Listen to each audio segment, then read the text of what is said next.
对于入门款 iPad 来说一直都是存在感不高，但是销量不低，2000多的价格呢，能够买到 iPad OS 加 A 系列芯片，上上网盖盖泡面，满足大家对于平板的基本需求。但今年库克可以说是完全没有期待果粉的期待出了一款型号入门，但是价格不入门的 iPad 10。起步存储容量呢依然是万年的64GB， 价格呢是3599元起步，没有 128GB 版本，再往上一档的 256GB 更是直接来到了4799元。如果说售价提升了，产品配置同步升级，那么呢也没啥好说的。关键是价格提升了一大截，很多配置规格还是原地踏步，甚至还有些迷惑的操作。比如说都快2023年了，1000出头的安卓平板都在用全贴合屏幕，3599元起的 iPad 还在搁着用复古级的非全贴合屏幕。最骚的操作是 iPad 10换上了 Type-C 接口，但是手写笔呢依然只是一代。为此呢，苹果非常贴心的推出了一个67元的转接头。更贴心的地方在于，这个转接头是 L2C 母口，一代笔连接 iPad 充电需要再外接一个 C2C 的转接线，这操作实在是太离谱了。你懂啥？上 Type-C 接口只支持一代笔，那是为了方便老用户升级，不用额外去购买二代笔。苹果是为了给大家省钱才这样做的，这叫做环保。好家伙，还能这么吹既然环保，你为啥给 iPad 10标配充电器不是说 iPhone 取消充电器是为了环保吗？怎么到了 iPad 这边就不讲环保了呢？所以今年 iPad 10发布之后，果吹看了都直摇头，因为是真的吹不下去但这2年苹果的产品神奇的地方在于，它的缺点会随着价格变低而减少。比如说同样的大黑边，价格越低，边框越窄。iPhone 13的60赫兹，价格越低，刷新率越高。既然3599元谁买谁冤种，那么我们不妨探究一下这款入门级 iPad 的实际体验到底怎么样，价格降到多少才说得过去。外观方面，今年 iPad 的基础款终于是换了模具了，类似于 Air 4、Air 5的金属一体化机身，单摄加闪光灯，全面屏，背部看起来要比 iPad Pro 还要简约。说实话，这个模具质感放在3000价位呢是没啥毛病的。配色方面，我们买到的这台蓝色饱和度呢比较高，根据官方的图片来看呢，黄色和粉色也都是一言难尽如果说没有明确的个人喜好，还是银色呢最值得推荐。一方面呢是比较素雅耐看，另外还能假装自己是老款 iPad Pro。不过只要翻到正面就露馅了，4边等宽确实挺宽。为了强行和 AR 拉开差距，坚持使用非全贴合屏幕，也不支持 P3 广色域，实测覆盖 95.3% 的 sRGB 色域， 70.4% 的 P3 色域，色域覆盖数据呢也是不咋地色准表现倒是一如既往的优秀，平均 Delta E 呢是 1.33。因为显示面板和玻璃面板之间呢存在空气层，熄屏状态下就是一个大灰屏。全贴合屏幕呢看起来就比较一体了。亮屏之后，如果有光线直射的场景，那么显示内容呢就明显不如全贴合来的通透。另外，这一次 iPad 10标准版屏幕依然是没有抗反射涂层，屏幕的反光相对于 Air Pro 来说会更加明显。而且，如果你经常使用手写笔的话，非全贴合屏幕在写字的时候发出的敲击声呢也会明显更大一些。因为屏幕比例的关系，新模具在视频播放这个场景，相比老款上下黑边呢会更小，再加上横向双扬声器设计，横屏状态下看剧刷视频，对比老款呢还是有挺大进步的。扬声器效果对比在视频结尾。芯片一直都是 iPad 产品的强项 ，A14 虽然说是2年前的产品，但就性能表现来说，依然是要比目前安卓平板上最强的骁龙8晶要更强，尤其是放在平板上。Geekbench 5单核呢是1583，多核呢是4020。单核比8晶1强了 28%， 多核强了 7.5%。单层主板加上更大的金属机身，性能释放、日常使用流畅度完全不用担心。游戏环节呢，我们直接来看一下实测数据。原神画质全开的情况下，20分钟虚拟地图平帧率呢是43.3帧，整机框呢是8.1瓦左右，机身最高温度呢大概是43度。对比 A15 的 iPad mini 6，平均帧率呢是58.9帧，机身最高温度呢是44.6度，功耗呢只有6.5瓦。好家伙，这 mini 6性能领先也太多了吧！不过仔细一数毛呢，造成这个差距的主要原因呢，还是 iPad 10渲染分辨率要高一截。高渲染精度下，实测渲染分辨率呢大概是1154P 左右，中渲染精度大概是986P， 略高于 mini 6。低渲染精度呢大概是879P。这里我们也是测试了一下中低渲染精度下的数据，平帧率呢分别是55.8帧和59.3帧，中等渲染精度下的帧率稳定性还是不如 mini 6有差距。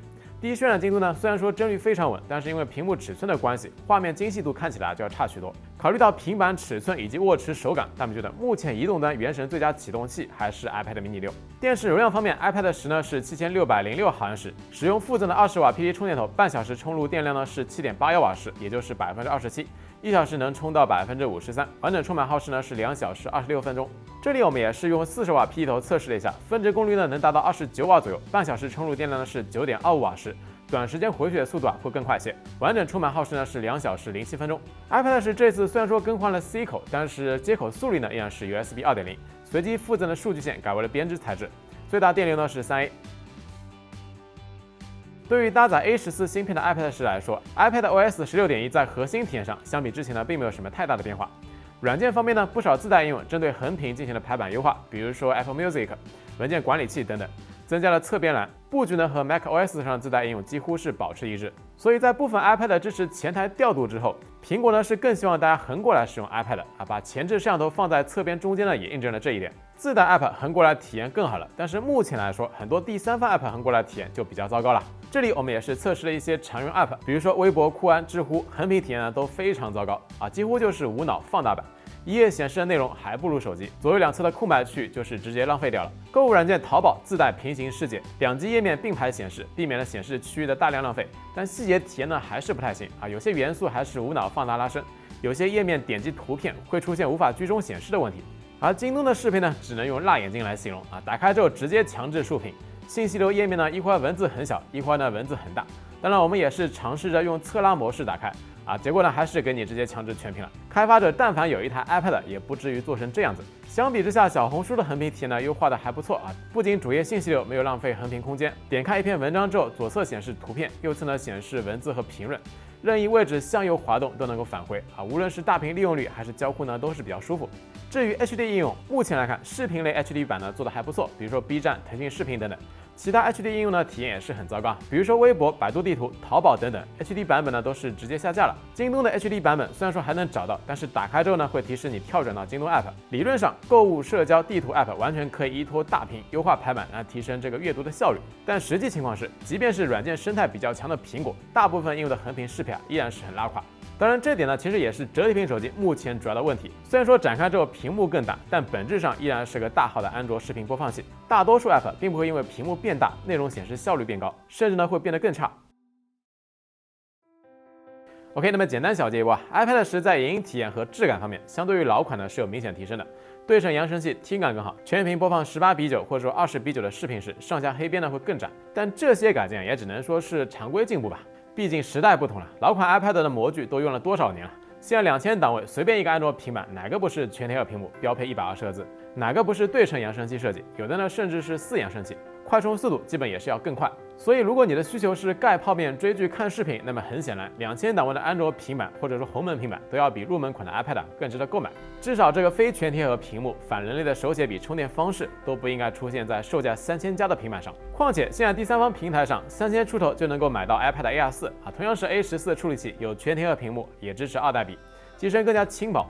再加500呢，就能够买到 M1 芯片的 Air 5，还支持前台调度。原价 iPad 10真就是比上不足，比下呢也不足。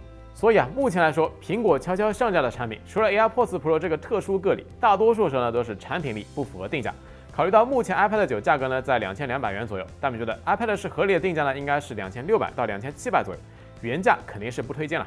降到这个价格之后 ，A14 对比870、88、891这些芯片呢性能更有优势。